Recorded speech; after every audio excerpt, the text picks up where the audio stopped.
I'm going to tell you, Schmidty.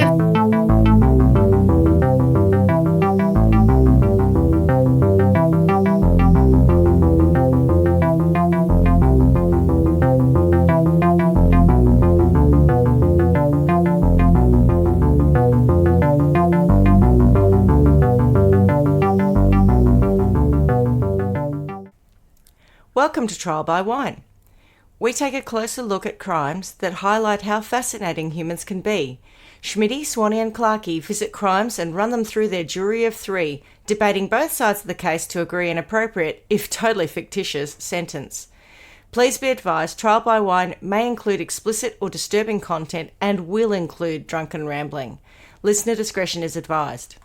All right, how are we?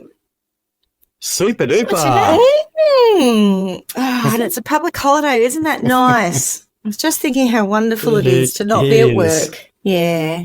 It is nice to break it up because we have had the never-ending summer. I mean, it has been unbelievable. It has been hot, and I mean either seriously hot or very warm. Even last Friday it was 30 degrees, 32 I think the day before.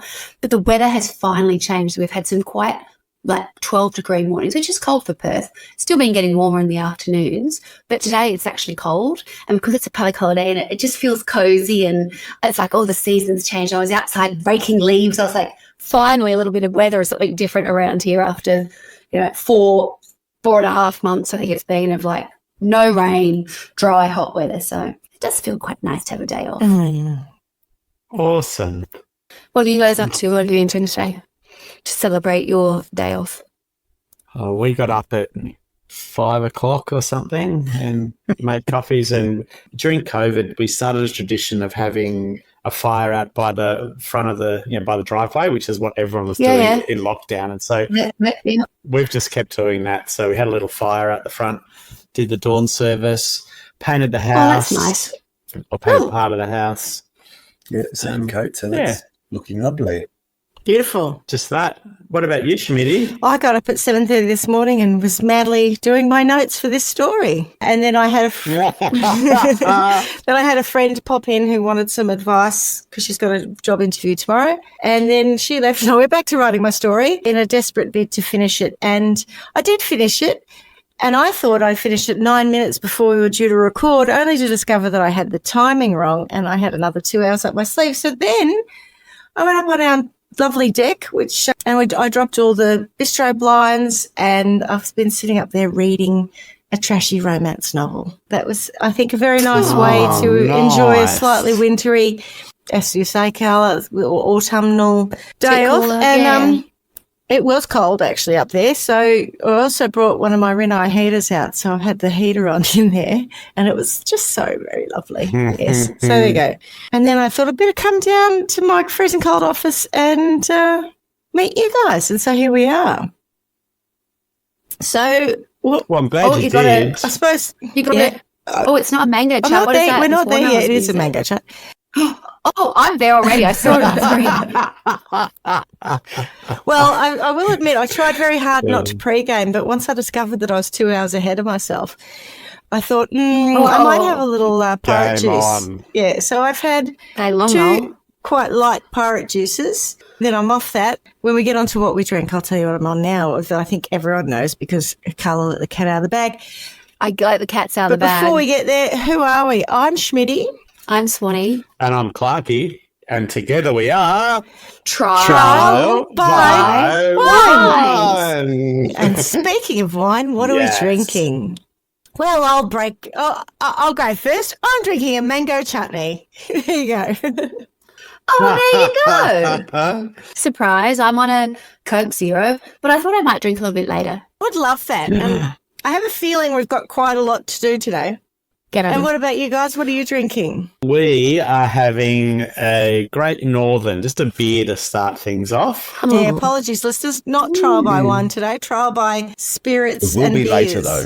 Well, given I did work so furiously on my notes, I'm going to tell our story now. Today's story. If that's all right with the two of you. Good idea. Yeah. and woo. I mean, you say that, but if we were to change that plan, I reckon you would crack it because you've gone so hard to get this story ready for right now. You could storm off. So I don't want to cause that scene. Let's go with you. I would never do that. My drama is best kept for the stage. So, as opposed to in my normal life. So I'll tell you this story. Now, I can't really remember how I found it. I think I was surfing the net, as you do, trying to find something. Oh, really, were you, old lady? And I know. And I really was a bit uninspired lately, which is, I'm sort of like, oh, God, what do I do? What do I find? Because you want something that's got a really good story in it, and often you come across stuff and you think, boring. I find it to be the hardest part sometimes is to find something that you can get your teeth into or we've talked about this so many times, there's part of it that's good and then it lets itself down. Sometimes you get into a crime and you think, oh my God, this one just keeps giving. There's nothing quite like that as a gift, you said. Well, that's what this one it turned out to be. Yes, yes. Oh. Yeah. Good for you. I love it when that happens. I don't know why, but I started to I came across some listicle or something about the oldest cold case ever solved. And I thought, oh, okay, that could be interesting. So I thought I'd have a little look into that topic. Was it Jesus? No. We know who murdered him. Was it the Romans? The Romans sentenced him, but the Romans sentenced him because the Jews gave him up to the Romans. So it was all a bit of a conspiracy, really. Anyway, I was only being silly. It's all good. Because this kaki will tell you Jesus wasn't real. Actually, that's a really 100%. amusing segue into today's story. I didn't even plan that.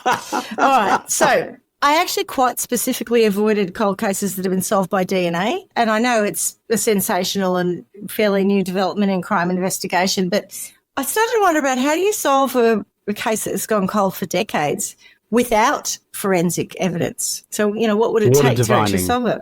Yeah, maybe. A visitation from Jesus. Remember people when they leak in the cupboard? Remember someone put someone in a cupboard and it started leaking? Yes. Yeah. And maybe they used some water to rhyme. Who was that? Oh, stop it. Gacy, was it upstairs in it wasn't in their wardrobe. Yeah, put him in the wardrobe. Yeah, and then they that's right. Bit of seepage. Seepage. That was so foul. So foul. Oh. Anyway. Yeah. Right. Well, on that note, I'll just cover my sources.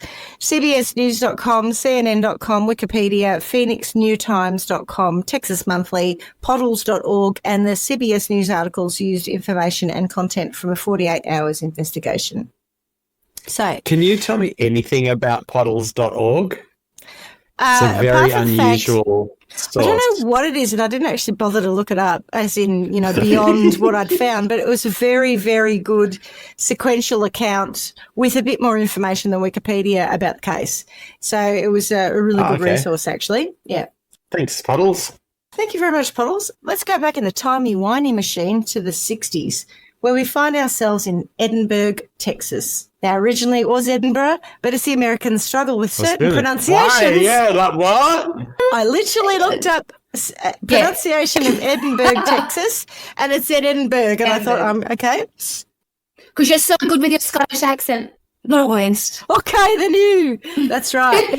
The H was dropped in around 1911. So previously Edinburgh, but now Edinburgh. On March the 23rd, 1960, Maria America Guerra, a student at Pan American College, was at her home, which was across from the Sacred Heart Church. It was 4:30 in the afternoon, and she was performing some afternoon ablutions in the outside bathhouse when she noticed a man watching her.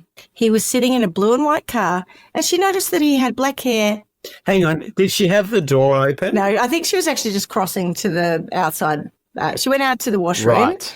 I thought I had visions of her sitting there and going, hang on a minute.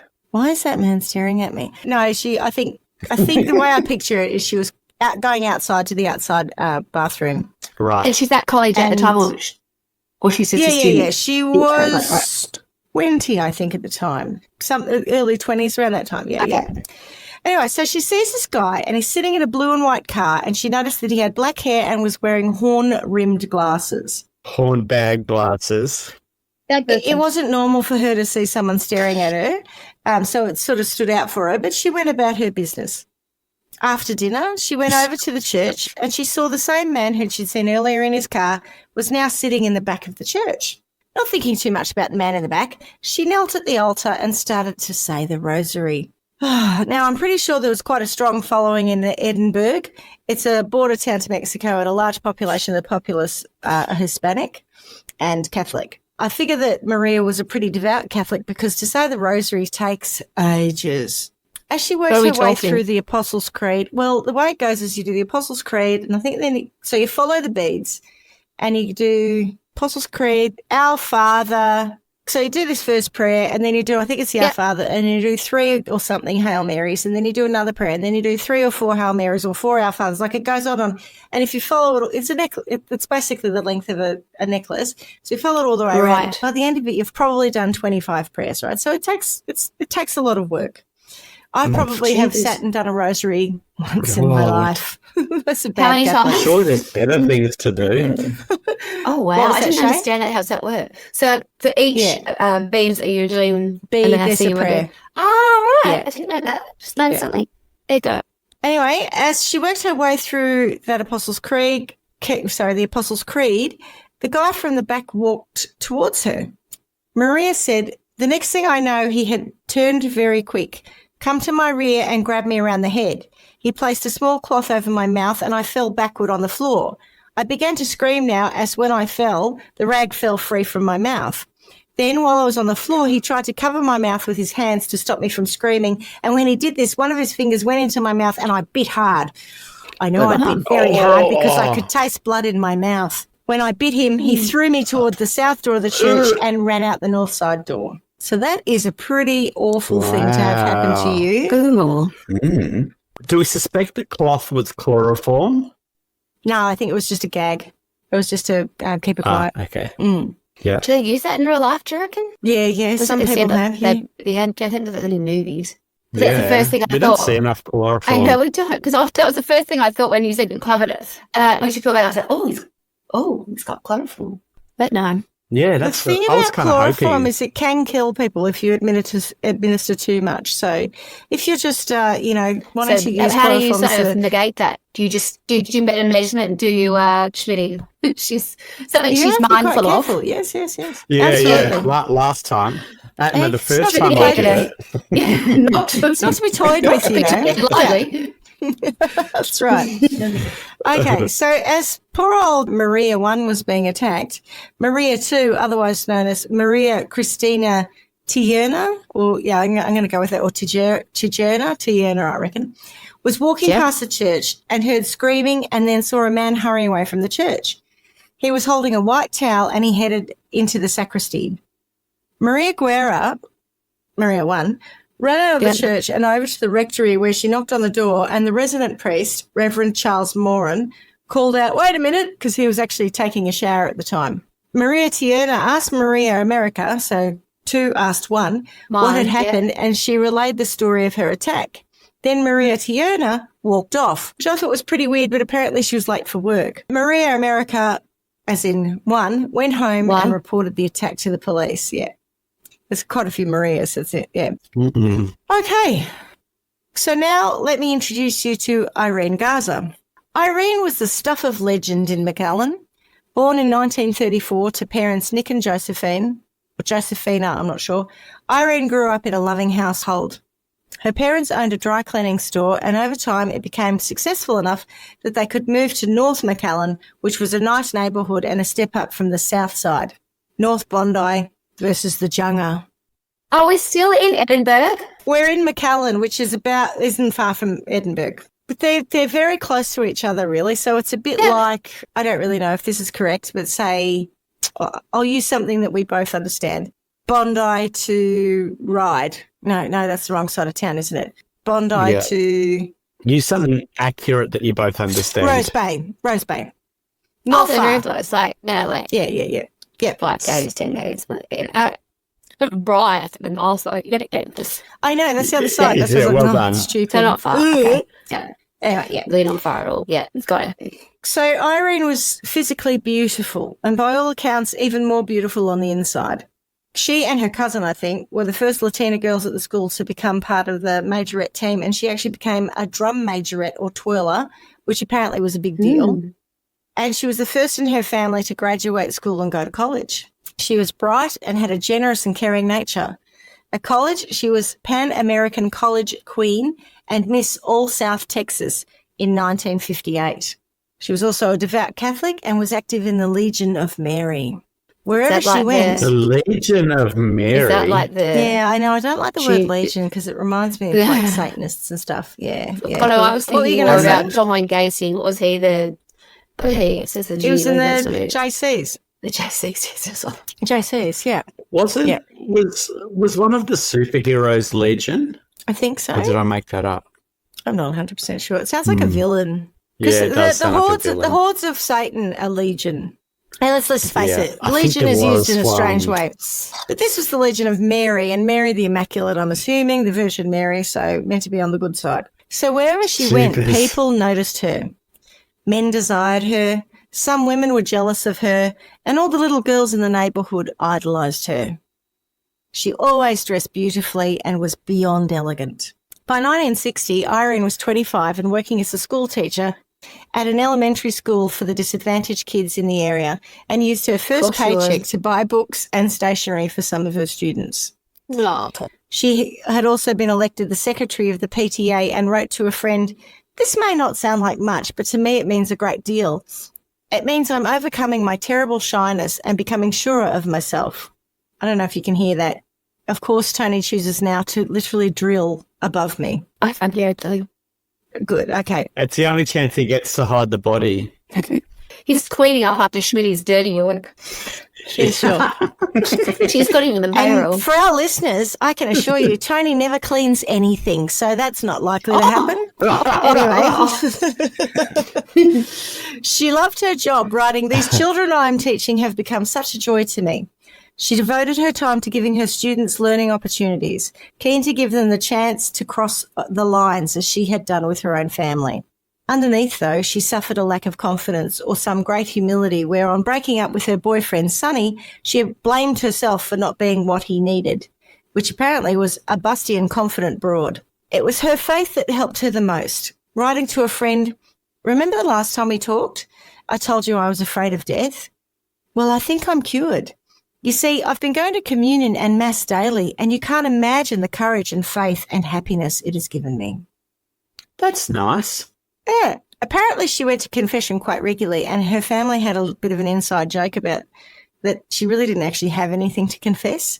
So it was like anything to confess. She's such an angel, right? You know, so good and so lovely. Yeah, yeah. And they were like, basically, I think there was, as much as they were all quite devout, I think she was a bit of a God botherer.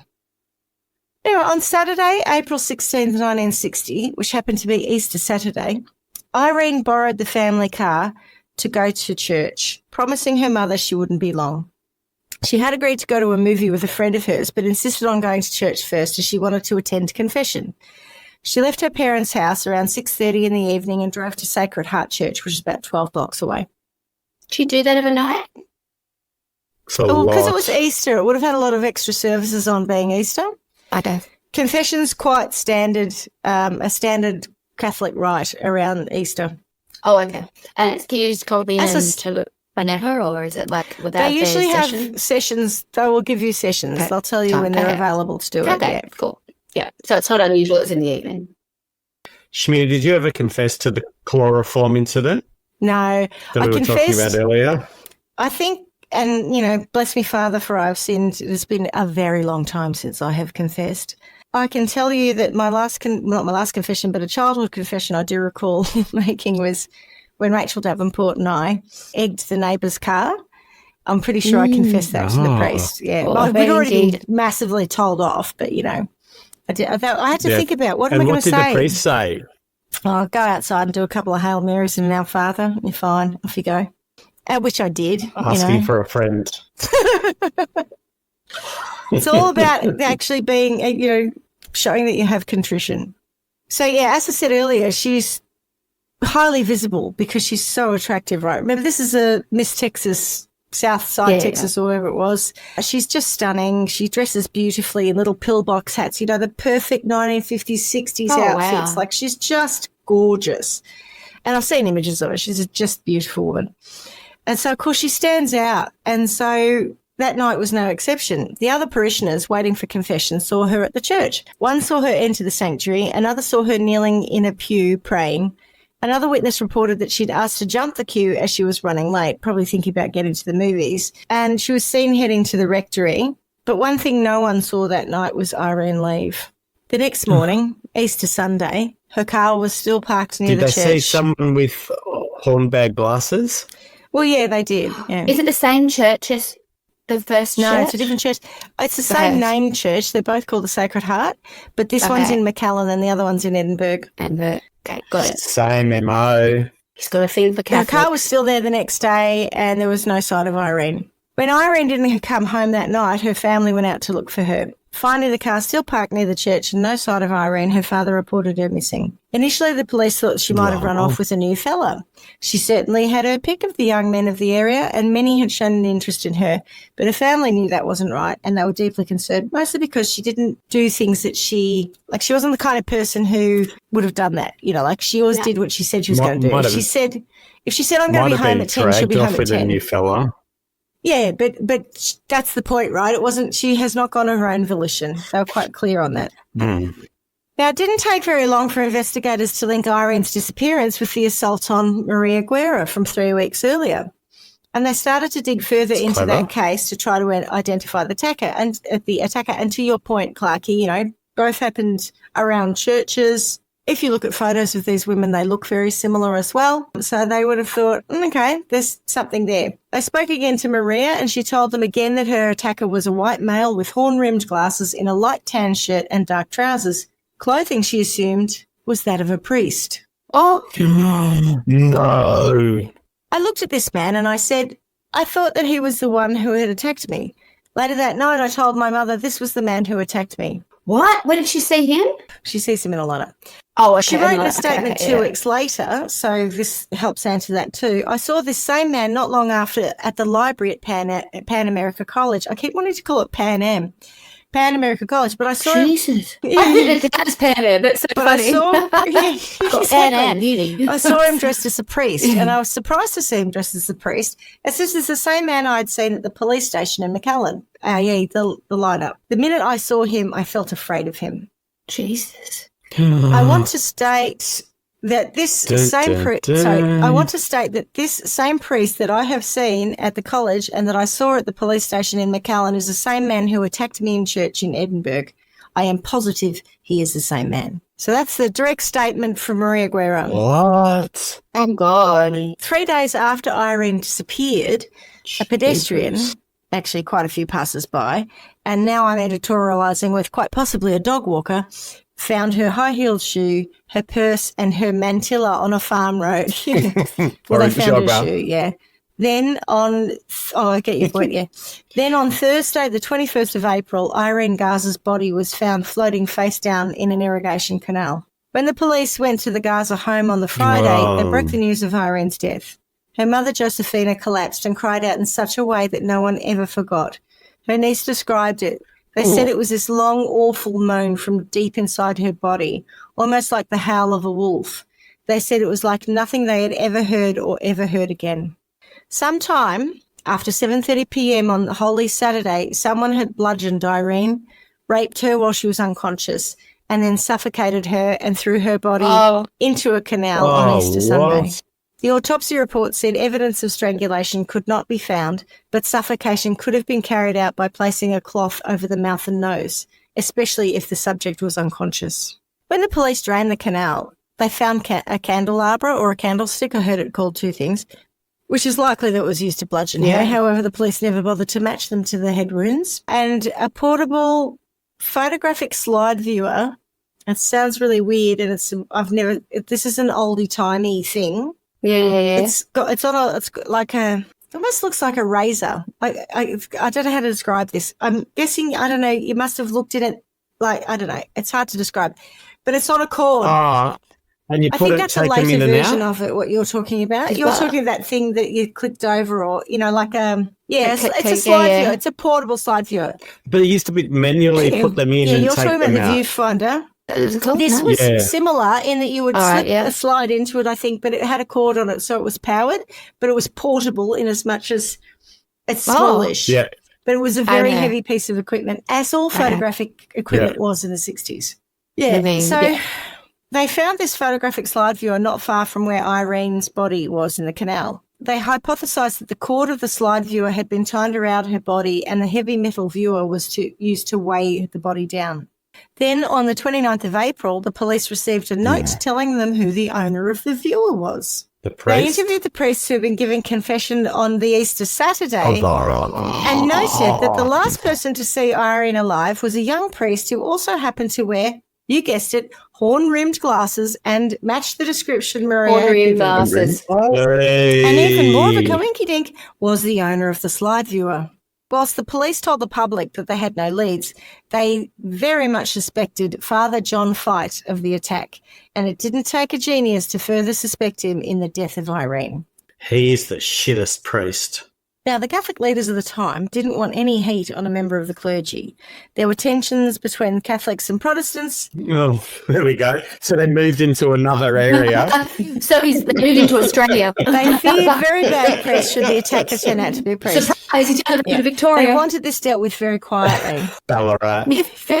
After Irene's body was found, police spoke again with Fight's supervisor, Father Joseph O'Brien from Sacred Heart Church in McAllen, who admitted that he also suspected something was off with John Fight. Fight had remarked on Easter Sunday that Irene had asked to receive confession at the rectory, which is very unusual. He also had been noted to have scratches all over his arms, which he said were caused when he went back to the pastoral house where he was living to get his glasses the night before. Oh, so No, itchy. he'd been locked out, so he had to climb in to get this thing, and he scratched himself, climbing a wall, and that's how it happened. The scratches, however, did look very much like long fingernail scratches down his forearms, Fingernails. Oh, and they were Oh. literally all over the forearms. So O'Brien had been so suspicious that he and another priest actually searched the premises for Irene while she was disappeared. And he didn't find anything, but he couldn't shake the feeling that John Fight was involved. So who was John Fight? John was born in Chicago in 1933 to devout German Catholic parents. At age 13, John was sent to San Antonio to begin his religious education because the parents wanted him to become a priest. He became a priest in Texas in 1958 within the Order of Mary Immaculate. A year later, he began a one-year internship program based out of a pastoral house run by the Oblate Fathers in the valley town of San Juan, Texas. And that is where we find him. So He he's is young, isn't he? So And so what age is young? 25. He won't He's age 13. 25. How long does it take to become 25. Well, he's 27. okay, so that's When that Irene seems young for disappears, he's priest. 27, yeah. From Okay. that pastoral house, Fight and several other Order of Mary Immaculate priests took classes at nearby Pan American College and helped fill in at parishes in nearby McAllen and Edinburgh. Father Fight often helped Father Charles Moran at the Sacred Heart Church in Edinburgh, and if you recall, Charles Moran was the man who said, wait a minute, because he was in the shower when Maria I was attacked. And through the spring of 1960, he also often stopped by the rectory in Edinburgh for coffee with Father Moran and the church secretaries. Easter weekend of that year, Father Fight was asked to help Father Joseph O'Brien and his two associate priests give confession and offer Mass at Sacred Heart Church in McAllen. So he was absolutely at the church when Irene went missing. By his own account, on the day that Maria America Guerra was attacked, he had visited the Sacred Heart in Edinburgh and had been in the church praying until 5:15, but then he went to speak to the Reverend about a boy he knew who had been having some issues. He then left to go back to San Juan, which was just down the road, as he had to ring the bells there at 5:30 p.m. Now, I am making an assumption that the bells were at the Basilica of Our Lady of San Juan de Valles, and I think that the pastoral house he's living at was also there. Regardless of the fact that John said he had to ring the bells at 5:30, no one can recall the bells being rung that day. Yeah. People noticed that Father Fight had a rather badly injured finger, though, and he claimed to have heard it working on a Autograph machine. And his own quote, in trying to make the stencil ink better, the little finger of my left hand caught between the revolving drum and the frame, breaking the skin and causing a severe bruise. Hello, Maria's teeth. He said he asked Father Houlihan for some rubbing alcohol for his injured finger, and he asked the Edinburgh Church secretary for a bandage. Now, according to him, all of these requests were the day before the Maria Guerrero attack. Oh, right, yeah. Oh, Right. poor thing. He's just caught up in According this to Father Houlihan and unjustly. the secretary involved, however, it was after the attack. Someone's pants The are on secretary apparently fire. had asked how he hurt his finger, and he said, I hurt it in the mimeograph machine. Now, a second secretary who was there at the time was a woman named Clotilde Sanchez, who went by the name of Tilly. Tilly seemed to notice a lot of details and recalled that Father Fight's finger had distinctive bite marks. I didn't just ask Fight what happened to his finger, she tells New Times. I asked, who bit your finger? It had teeth marks on it. It was clear as day. Fight said it isn't a bite. I said, well, it sure looks like a bite. You can see the mouth shape on it. Clotilde also recalled that not long, she's feisty, right? Not long after Irene was murdered, she received like a it. phone call. She knew the voice on the phone. Having spoken to him many times and noting his distinctive voice, she knew it was John Fight. But all the caller said was, you're next, Tilly. Your next gov. Really? Fucking hell. How bad's this guy? So, Ballsy. as I said, the I Catholic know. leaders wanted to keep this all quiet. I'm just giving you the heads up, love. It's because he's got God on his side. I was going to say, a bit confident, mate. Wouldn't you just keep it under your hat and go about your business? Oh, no, I'll give her a heads up. You're next, Tilly. The other way it was said was, Tilly, you're next, honey. So I've read two versions of that quote. Oh. And I think the second one's more disturbing, calling her honey. Tilly, you're next, honey. Oh. All right.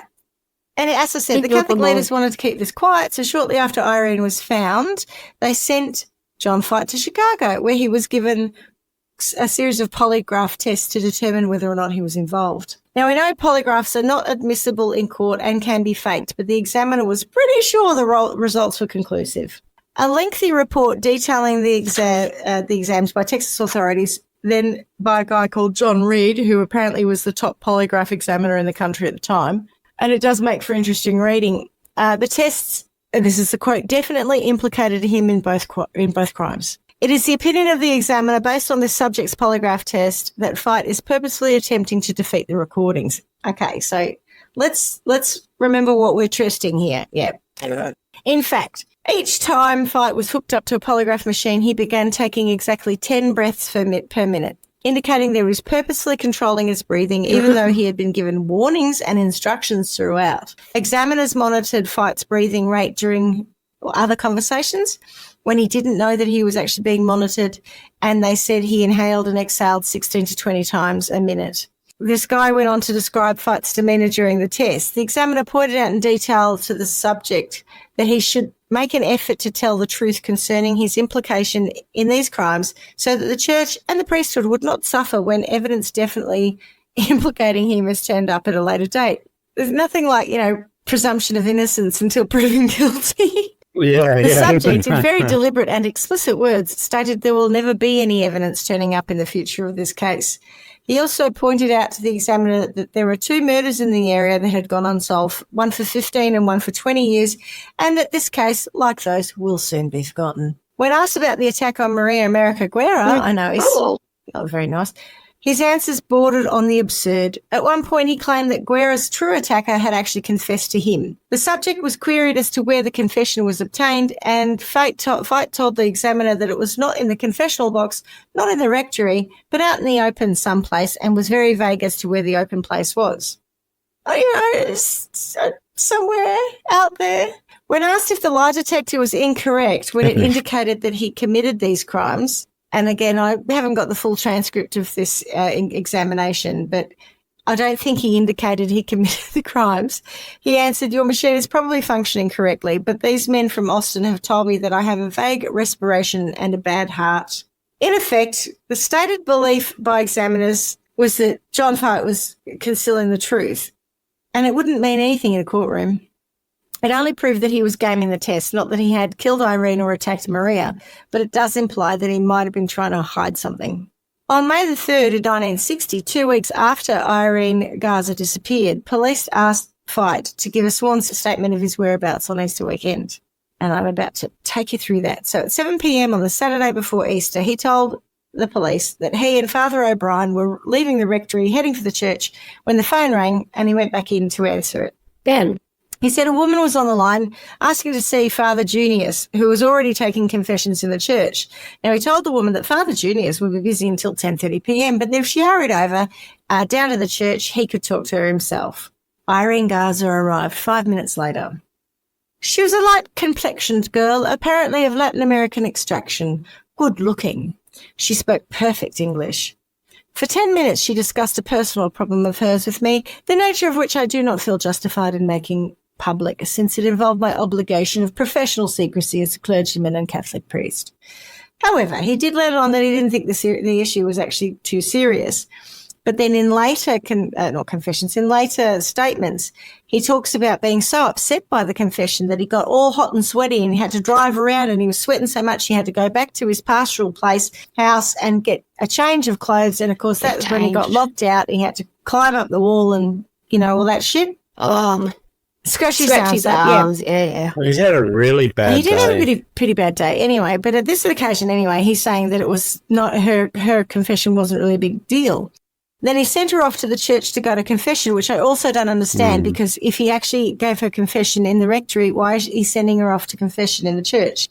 Or perhaps it wasn't a confession, she was just talking about some issues she had. Now, at the time, there were about 200 people attending for the Easter confession. And as I said earlier, if it sounds like sinners abound in McAllen with 200 people lining up to tell the priests what they've done wrong, it's not really that. It's a standard Catholic rite at Easter. So it's pretty normal for the church to be full of confessors. My favourite confession, just as a segue. It's a shame. I don't know if they always did this. When I was a kid, you used to have to go into the little booth and you have to do, oh, bless me, Father, for I have sinned, and go through the whole kind of rite of confession. But then later, they brought out like these mass confessions. It was like a mass, and then they just sort of said, okay, bow your head and think about what you did badly, and okay, now you're all forgiven. And I was like, that has got to be the best confessing ever. You didn't even have to say it out loud. Put your hand up if you've done this one. Great. So easy. Yeah. I got visions of the Pope coming out. I think it's just we can't be fucked hanging around for hours while you all line up to bloody tell us that you egged your neighbour's car. Yeah, right. They got time for this. Yeah. We'll all sort of, if you know that everybody else is doing it, it's all camaraderie. Yeah, give you one of those. Yeah. Like, oh my God. What about your fuck up, sweetheart? Whoops-a-daisy. Never mind. I could imagine they do all the murdered someone. Yeah. It's not actually that. I'm sorry, you've got the wrong impression. It's not like here's a list of sins, rank from 1 to 10, which one you've done in whatever order. 10 or 1 to 100, whatever it is. It's more just quietly reflect on what you've done wrong and be contrite, and then you get forgiven. You don't even have to confess. You just bow your head. I know, it's great. It's not confession. Anyway, he then said he left the rectory, locked the door behind him, headed to the church to help the other 3 priests give confession. Hang on, Schmidty, sorry to interrupt, but how many times are you going to say rectory? The rectory's really important. I don't even know what a rectory is. I'm assuming it's around the back. It's the building around the back that the priests hang out in when they're not in the official church, right? Is it like the pretty stuff much? room? Yeah. And okay, I bet the priests hang out the back. Clarky, you don't give confession in a rectory, so it's like or a presbytery. You don't go to the You might go to the priest's house to have a chat with him or do some office business, but you don't do something that is a rite, which is confession or marriage or funeral rites or last rites, all those sort of things. You don't do them in a rectory, usually. You do that in the church. Thanks so that's why rectory is important. Back to the story. Anyway, so he then says he last saw Irene standing on the sidewalk in front of the church, arranging a scarf or a handkerchief on her head. Now, other witnesses had said that they'd seen her in various places in the church, but she had a lace veil that she pulled over her face when she went to do the confession. Irene, I imagine, I was talking before about, she's so chic. She was so chic. Yes, I know. Oh, God. So she's got Oh, God. Dateline. Anyway, so she had this beautiful thing and, she's just perfect. At 8 p.m., Fight said he left the church for a short break. He saw Father O'Brien chatting with some other men outside the church. Then he went and got the keys to the rectory of Father O'Brien. But from this, Is I it feel like directory? it's just because it sounds a bit like rectum that you're so bothered by it. Correct. No, I'm not. I was just making bad pun jokes, but All right. You were very serious with your explanation, and so I just let it go. But thank you. You're welcome. Come into Now, at this point, his story changes direction from what other witnesses saw. He then said he returned to the church at about 8:15 and then he left again at 9 to go to the rectory because his voice was giving out. And there he had a cigarette and a 7-Up and returned to the church to give more confessions. However, a load of what I'm going to say probably pretty pissed off Catholics definitely noticed that his confession box line didn't move after 8 p.m. as there didn't appear to be a priest in there. And I can tell you, if you've been queuing up for hours you'd be and then the shitty priest as. scarpers off for a durry and a 7-Up and doesn't come back, you'd be like, oh, come off it. Yeah. Oh. It's like back in the day when banks used to have separate lines. In the and wrong you'd one. get stuck. So everyone would join, and you join one, you go, this is Yeah. the same one. And then the person in front would spend half an hour, and you're like, oh, come on. I reckon that's what they were all doing. Exactly. You're kidding me. How many sins? Give someone else Yeah, a go, mate. exactly. Schmidty's in there again. She takes her time. She's got so many sins. She's just talking about soap. It's not even a crime. Then part of his story is he's got this thing about the screw in his glasses fell out around 10 to 10. And so he told Father Bush that he had to go to the pastoral house to get his others. So he's again making excuses why he's going back to pastoral house. So now it's glasses and not sweaty clothes and going back to the pastoral house. So in his other statement, he said he was all head up, and now this time it's no, I had to get new glasses. Then the next day, Father O'Brien and the other priest did note that he had scratches up his arm, but he explained it by saying, upon arriving at the pastoral house in San Juan, I found all the doors on the ground floor locked. So he said he placed a wood barricade against the building and climbed up and through a second-story window. While entering the house this way, I scraped the back of my right hand slightly and the index finger and middle finger of my left hand more severely on the brick wall. He then said he changed his clothes, which is weird because he just went for his glasses, and headed back to McAllen for the 11 p.m. service because this is a long Easter. He then said he went to bed about 1 a.m. with a severe headache, which he assumed was caused by his second pair of glasses.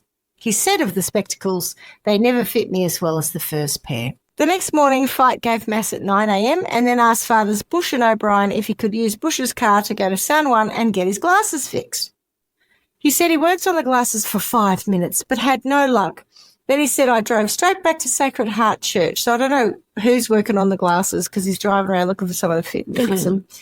At 12:40 p.m., he asked another priest to drive him back to the pastoral house in San Juan, where he stayed until about 4 p.m. He then returned to Sacred Heart to give Mass at 5:30. Shortly after 7:30 p.m. on Easter Sunday, he said he was given a ride back to the pastoral house by Father O'Brien. He said he immediately realised he had left some of his belongings at Sacred Heart, so he then borrowed another car and drove back to the church. There, he said, several priests were talking about the missing girl. As he stood there, the phone rang.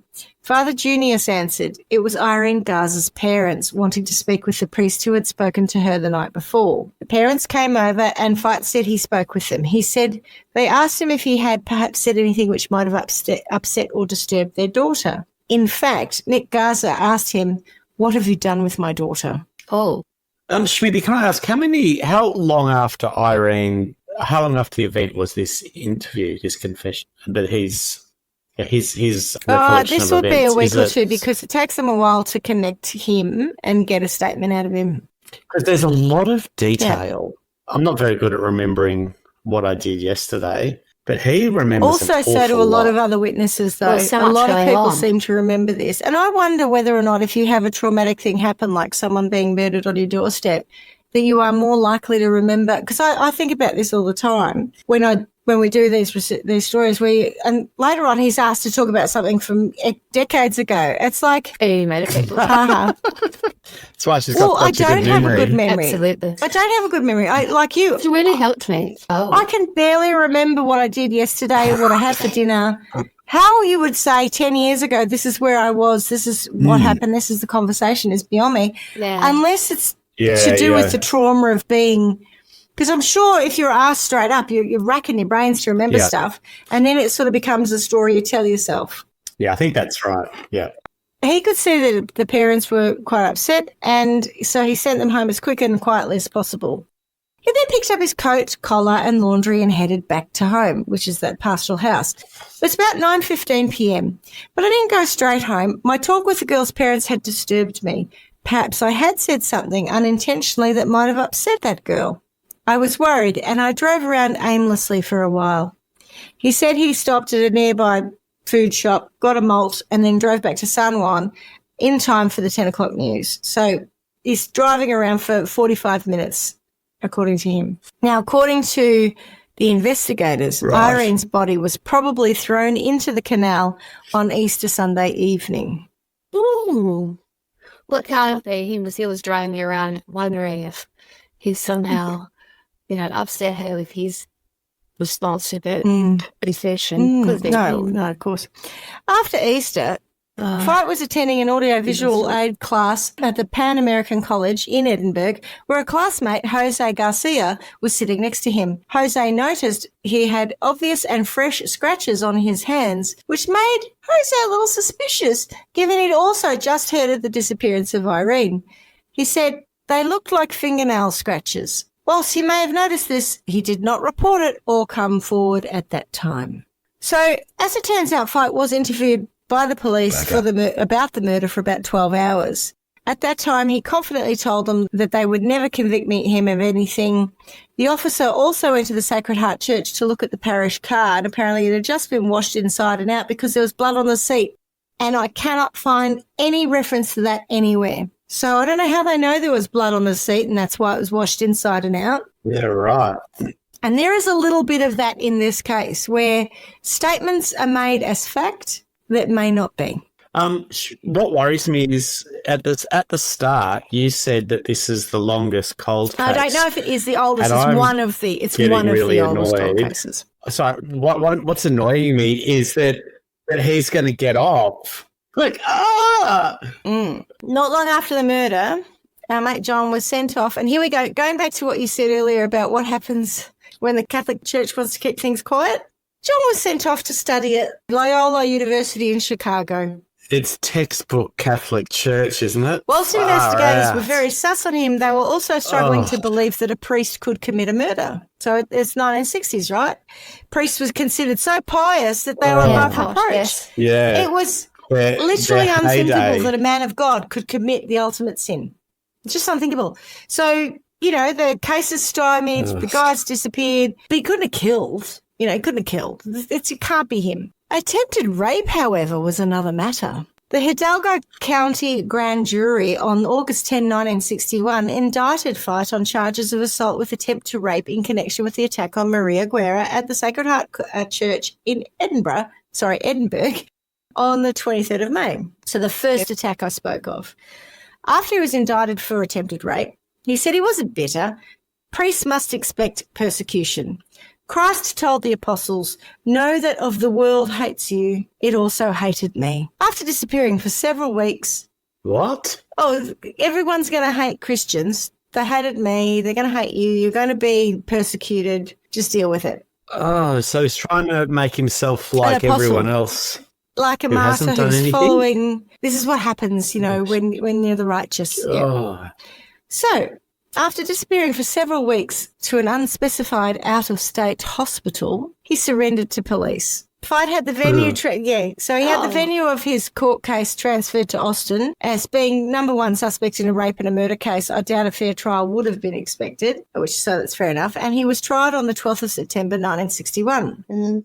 The jury deadlocked at I thought you'd just go like 45 minutes down the road. Austin's quite a bit further. But it's the 60s too, so what was local news might not have made it to Austin. Yeah, as a Catholic, yeah. No, is it 40, Ballarat? Yeah, I suppose. 45 minutes down the road, yeah. Well, no, remember the camouflage assassin in St. Tammany Parish, and he went... Oh, no, his was round the corner. It's ridiculous, Because they wanted to fit him up.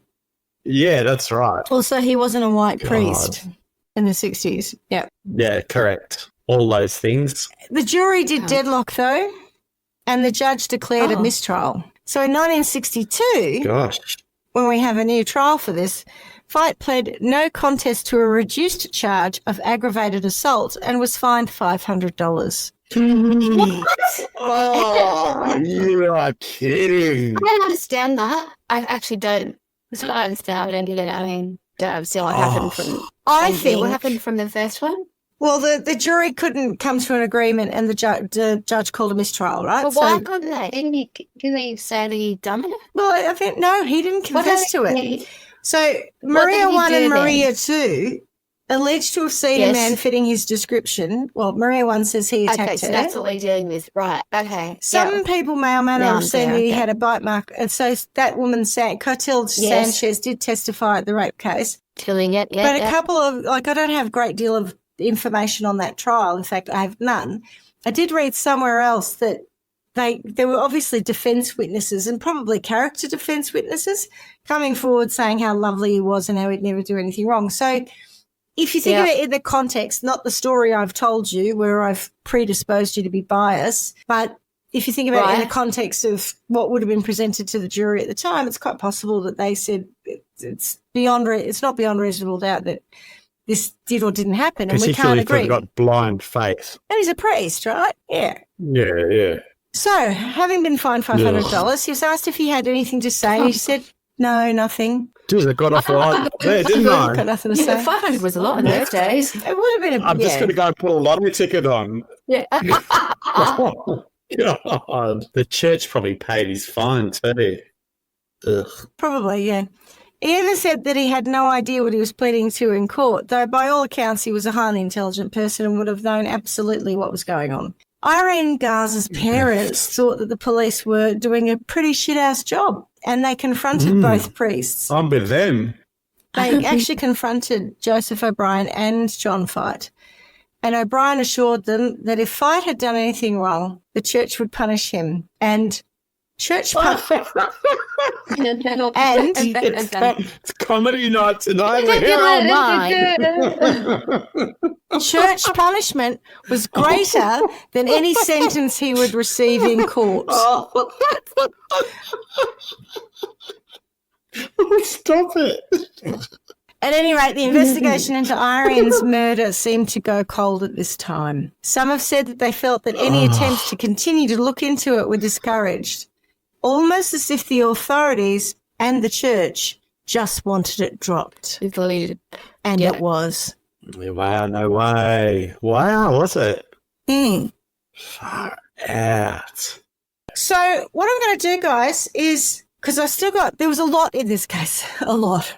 And as much as it's gone cold at this point in time in circa 1962, as I said at the beginning, this is a really long cold case, right, that gets solved. So we want to find out what happens in the intervening 50-something years. There's a clue there. Oh. He changes his name to George Pell and moves to Ballarat. But he has a hip replacement, and God's punishment was greater than any sentence he would receive in court.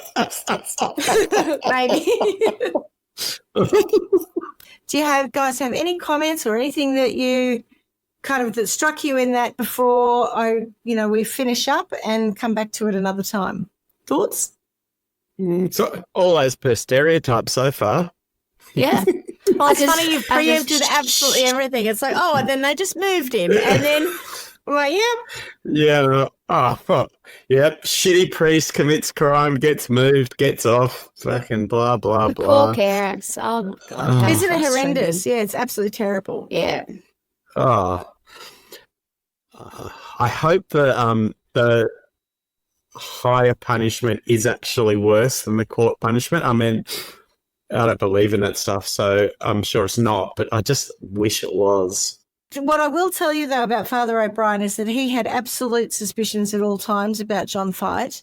And when he went to see the parents, and this is a little to talk about, you know, to express his condolences, I think, and console them over Irene's death, he said to them that something along the lines of that she died in a state of grace because she had literally just confessed. So she'd had a confession. So, you know, basically from a Catholic perspective, if you're going to die, it's almost as good as having your last rites, right? The question is, did she? Because we don't even know if her confession was ever heard. Not that it matters, because she was an absolute saint and an angel anyway. So, frankly, she didn't really have anything to confess for, I'm sure. But it was, for me, I don't know, I just find that kind of cold comfort for someone. If someone had said that to me about my daughter being killed, I think I would have punched him in the face. And that's coming from a Catholic position, you know. I'm a modern Catholic. I'm absolutely a modern Catholic, and I'm not, it's culturally different, right? So I don't have, it's different. It's like being an Irish Catholic, right? Like in Ireland. They're very different. My experience of Catholicism in Australia is much more open. It's not down the lay of the land. Yeah. Like, you know, Irish Catholicism that I experienced in the UK was much more like probably 1960s Texas Catholicism, you know, much more rigid. Yeah. Mind you, thinking about that, some of the things that our parish priest said to me when Mum was dying and then died, I mean, fortunately I've got a good sense of humour, but there were times where I just thought, what? Anyway. Oh, you know, I'm sorry, because I tried to get him to do Mum's last rites for about a week. She went into hospital on a Monday. She died almost 2 weeks later on a Friday. I spent that whole time trying to get that priest to go, and he said, oh, I was there, but I got caught on the freeway, so I turned around. The traffic was too bad. And I was like, I have told you repeatedly that my mother's dying. Dying. Not with us much longer at all. Could you please go and give her the last rites? As it turns out, some other priest who was very nice came and did it of the morning, I think, that she passed, or somewhere, I don't know, in that last 24 to 48 hours, but she wasn't conscious. And the whole idea, it would have been comforting to her had she been conscious and known that had happened. Anyway, that's a little bit of a tangent, but they get it wrong. Point is, if you really are like ordained by God and somehow special, you need to do better. Anyway, sorry. Shit bloke. You shit blokes. Yeah. Anyway, all right. Shit blokes with bad senses and stupid morals. That's not their fault. They're told to dress that shit that way. Okay. Any other thoughts? Or I will leave it there for part 2, where we find out what happens next. Okay. Can't wait. All right. Well, thanks for that. Arrivederci. And as we say every week, Ciao, ciao. it's already. Ciao, ciao. Ciao. Ta-ta! God bless you, everyone. Thanks for listening to Trial by Wine. You can contact us at trialbywine@gmail.com. Please rate, review and subscribe to Trial by Wine on Apple Podcasts or wherever you get your podcasts. If you'd like to support us, you can become a patron at www.patreon.com, Trial by Wine, or visit our website www.trialbywine.com to donate to us. Your support will help us cover many more cases and apply wacky sentences. We really appreciate you listening and hope you tell everyone about us. Our cover art is by John Christo and music is by Beauchamp from pixabay.com.